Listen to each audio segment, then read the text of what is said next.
So there was this quote that I used to hear a lot when I was in middle school, and I never really understood it until I actually started doing what I had to do at the gym and working out, and it actually started to make sense. But the quote was, if you change the way you look at things, the things you look at change. And now that I'm older and all this other stuff, like, I really abide by that quote. And as I started getting everything set up for this podcast episode, I really want you to think about that quote and just kind of put it in your perspective the next time you plan on making a change in your life or something of the sort. Just a little food for thought. Without further ado, let's get this shit going though.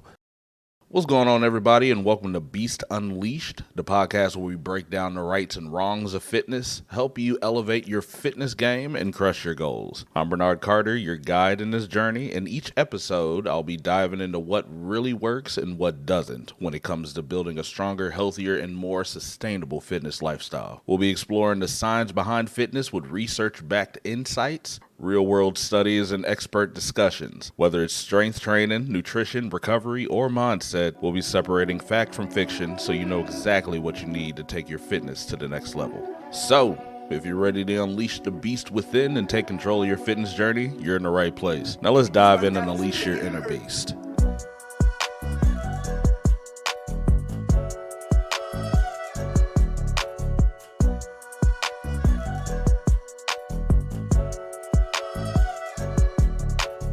So I want to welcome everybody in today. Welcome back to another great episode of Beast Unleashed. Now, this one is probably going to be a little bit on the lengthy end, but I'm telling you, it is all great information because I will not lie to y'all. Also, you're going to have to excuse me once again because I'm still stupid congested right now. Like, I have like all this snot and stuff all in the back of my throat. It's absolutely gross, but hopefully it doesn't affect my speech too much. I'm not necessarily sure, but we'll see how that goes. So basically, we're going to get into the basics of strength training, also known as resistance training. So whether you're completely new to it or just looking to refine your technique, I'm going to make sure that this episode will give you a solid foundation on that. Towards the end of the show, I'm also going to give you a sample workout or beginner workout for people that don't necessarily know how to put everything together. I'll be sure to try and do whatever I can to make sure that y'all get that information too. From my personal experience, when it comes to strength training, it's very important because it's a simple fact that for most of the population, it gives you a better incentive as far as getting your strength up, boosting your metabolism, and improving your overall health. Most of the clients that I train, I focus more on either strength training or resistance training. And though they're necessarily the same thing, I focus more on splitting the two because of the fact that if you're doing strength training with me, it's mainly just having the muscles in your body feel the heaviness of the weight when it comes to strength training. And with resistance training, it's more along the lines of getting the form right while pushing the weight. Because proper form is always key with anything, right? Resistance training gives you a better way of doing that, insisting that it's not as heavy as weight, but just maintaining that proper form so you can engage all of the muscle groups that you're predetermined to execute. But as mentioned earlier, it's not necessarily just about building muscle. It does boost your metabolism, strengthen bones, and even improves your heart health. It's also amazing for mental well-being. I know that there are studies that show that strength training can reduce anxiety, increase confidence, and also improve cognitive function, as I stated in the previous episode as well. So make sure that you check that out too. Plus, it helps you maintain independence as you age by preserving muscle mass and mobility. So whether you're a beginner or you're a seasoned veteran, remember that strength training is about building a stronger, healthier, and more resilient you. So you might ask me, hey Bernard, what exactly is strength training? Well, I'm going to tell you, random citizen. So at its core, strength training involves using resistance to build muscle mass, strength, and endurance. This can be achieved through free weights, machines, or even body weight exercises. All in all, the main objective is to get the weight up, but also at the same time, making sure that the proper muscles are engaging as you get the weight up. So with the different types of strength training, you have your free weights, your dumbbells, your barbells, all the other stuff that doesn't necessarily require a pulley of some sort to get that weight up and down as you perform your reps. Now with this, it is by far the hardest thing to do because not only are you trying to get the weight up, you're also trying to not let the weight hit you on your fucking face or something of the sort because gravity is a motherfucker. I try and keep free weights towards the intermediate portion of my training because of the fact that there are just some people that don't necessarily know how to utilize proper form when they're getting the weights up and down to perform their reps. And what sucks is that normally people go to the gym thinking that they can do it themselves. Coming to find out, they're not necessarily targeting the muscle groups that they want because of that point. And that's when it comes to the people that are highly experienced and are actually natural to train you on how to do certain things like that. And I see it every fucking day. There's somebody that claims that they know what they're doing because they've seen it online or whatever, what have you. But next thing you know, they're trying to do bicep curls and their back hurts. Gee, I wonder why, random citizen. So if you are just starting out or just a beginner or something of the sort, please refrain from using free weights until you get to the point in which you understand how to utilize them as such. So there are also the machines, i.e. Smith machines, or anything that involves a type of pulley or something of the sort to assist you better in getting the repetitions that you want. Now, keep in mind, this is more of a beginner sort, or if you have some Joe Schmo that's fucking utilizing the bench press as long as they fucking want and they keep telling you that it's their last set, but it's not necessarily their last set, just go ahead and take your L and utilize the machine. Now, with that being said, I will tell you this. There are some machines that state that you are pushing 50 pounds, but you're not necessarily pushing 50 pounds because of the fact that it's easier due to the mechanics of the machine that is helping you assist that weight. Because I'm telling you right now, if you're utilizing a chest press or something of the sort that you're pushing 70 pounds or 80 pounds and you're saying, oh yeah, this feels easy as shit, I'm going to move the weight over to 125. I'm telling you right now, once you go to the free weights and you actually do 125 on an actual bench press, you're going to feel like you're dying because of the fact that the machine is easier than the free weights. The gravity is still there, but it is reduced because of the assistance of the ropes and pulleys and such. So when you're utilizing the machines versus the free weights, just keep that in mind and don't expect shit, okay? Like, you could be doing very, very good with the machines, but when you get into the free weights and you actually have to handle gravity a little bit more, it's going to be a rude awakening, and I don't want you to feel discouraged when you're utilizing the free weights. And then you also have your body weight exercises. Now, as simple as that shit may be, your joints will fucking thank you. Because I'm telling you right now, if you do a body weight squat, no weights, no nothing, your knees are going to feel a little bit more loose, and then your knees won't feel as bad whenever you actually go and do your free weight squats and you're actually squatting like, I don't know, 300 or some shit. You might not be able to squat 300, but I believe in you. You're going to get there as long as you put the work in.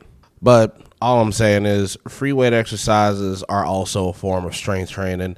As much as you're not necessarily utilizing weight, it is a very good practice so you can actually get your proper form down and all the other stuff. It'll help you out in the long run if you're having issues with mobility problems. The American College of Sports Medicine highlights the roles of strength training in enhancing overall health and reducing chronic disease risk. I personally support that study because I'm living proof that that is absolutely true.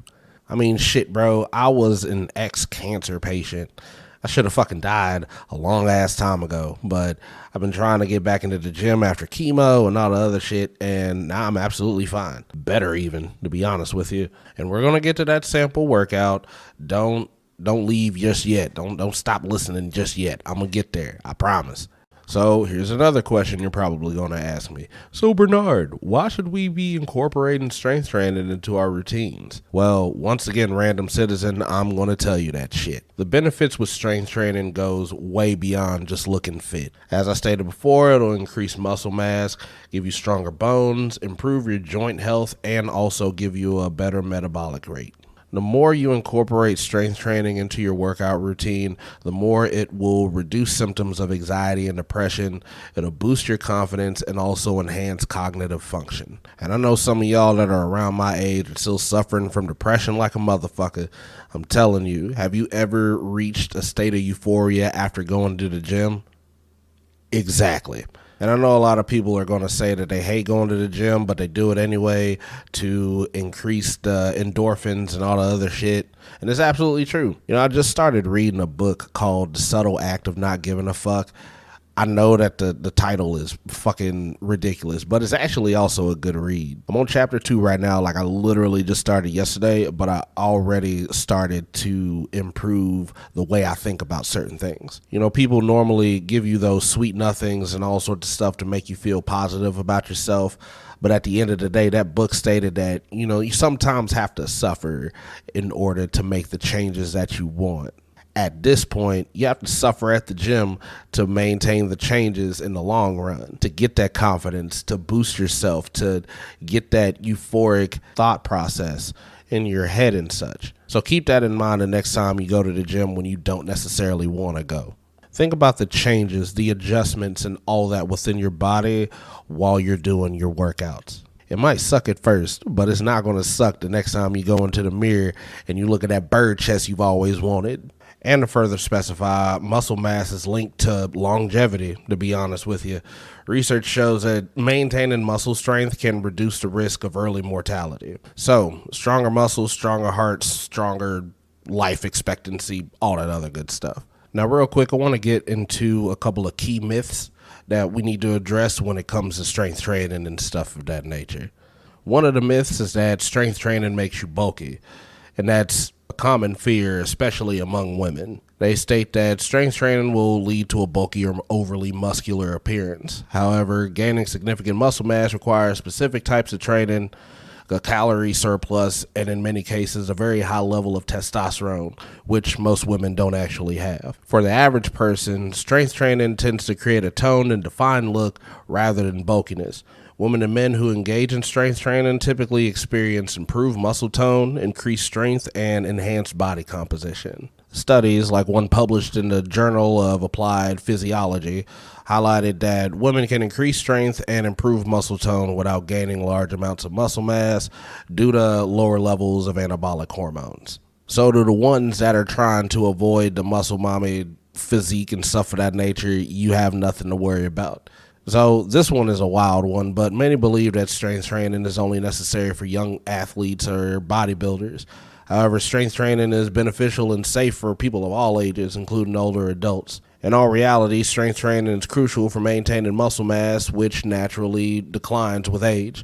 Regular strength training helps with balance, reduce the risk of falls, and promotes bone density, making it particularly valuable for older adults. Supporting research by the National Institutes of Health shows that strength training in older adults can significantly improve functional abilities, reduce symptoms of arthritis, and even help manage chronic conditions like diabetes or cardiovascular disease. The American Heart Association recommends strength training for adults of all ages as part of a balanced fitness regimen. So the final myth, and also it's a myth that has been addressed in episode 3, is that cardio is better for weight loss. As I stated before, that many people assume that cardio is the most effective exercise for losing weight because it burns a lot of calories during the workout itself. While cardio does burn calories, it doesn't offer the same long-term metabolic benefits as strength training. In reality, strength training helps build muscle, which in turn increases your resting metabolic rate, meaning you burn more calories throughout the day, even by rest. It gets to the point in which the muscles that you have endured through strength training will start burning the calories itself. By building lean muscle, strength training enhances your body's ability to burn more fat efficiently over time. And along that, the research that was published in Obesity found that participants who combined strength training with their weight loss efforts not only lost more fat, but also preserved more muscle mass compared to those who did cardio alone. Additionally, strength training has been known to improve body composition and reduce fat. which is more impactful for long-term health. So with that being said, strength resistance training is very beneficial to the body, and it will better help you get in the goals that you want. So I hope dispelling these myths can help the listeners at home better understand the benefits of strength training. It's not just for bodybuilders and athletes. It's an important tool for achieving a balanced, healthy body at any age.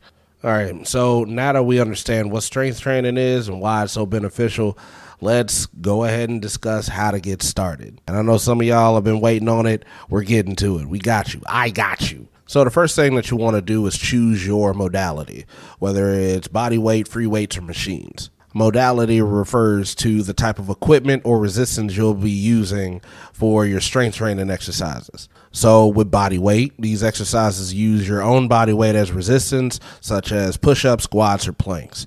They're great for beginners as they require no equipment and also help you build your foundational strength and balance. Free weights includes dumbbells, barbells, and kettlebells. They are versatile and allow for a full range of motion, making them excellent for building strength and coordination. They also engage stabilizer muscles, which helps improve balance and functional strength. Moving forward towards the machines, they're often found in gyms, and they also guide you through a fixed range of motion. As I stated before, the pulleys and such, like that's the fixed range of motion. They're very useful for isolating specific muscles and can be a good choice for beginners as well, as they provide stability and are generally easier to learn than free weights. Me, on a personal note, I stated before that body weights and machines are an easier way to get your range of motion right, but free weights are more on the harder end, and it'll give you better results because you're fucking with gravity. So all in all, your choice depends on your goals, experience level, and access to equipment too. Beginners might start with body weight exercises or machines, while those with experience might prefer free weights for more variety and challenge. So it's up to you. Whatever you want to do, just make sure that you do it safely. Another step is to learn basic exercises like squat, lunges, and push-ups. These basic exercises are fundamental movements that work multiple muscle groups and are considered functional, meaning that they mimic everyday activities like sitting, standing, or lifting. Squats within themselves work primarily on the lower body, targeting the quads, hamstrings, and glutes, while also engaging the core. Then you also have your lunges that focus more on the legs and glutes, similar to squats, but with an added balance component that engages stabilizer muscles. Lastly, you have your push-ups that primarily work on the chest, shoulder, and triceps, but they also engage the core, making them a great upper body and core exercise. So start with these foundational movements to develop good form and avoid injury. Mastering these exercises prepares you for more complex movements and helps build overall strength. The next step is starting with low weights or body weight exercises can learn proper form. I see a lot of people try and ego lift and lift more than they should or anything of the sort and end up injuring themselves in the end. Don't do that. Proper form is essential to prevent injuries and ensure you're targeting the correct muscles effectively. Starting with lighter weights and body weight allows you to focus on form more than adding more resistance. So if you're using low weights, start with light dumbbells or resistance bands to get comfortable with the movement patterns. And with body weight for exercises like squat and lunges, begin with body weight only. As I stated before, your knees will thank you later, as this will help you understand how your body moves and allows you to build strength without overloading your muscles and joints.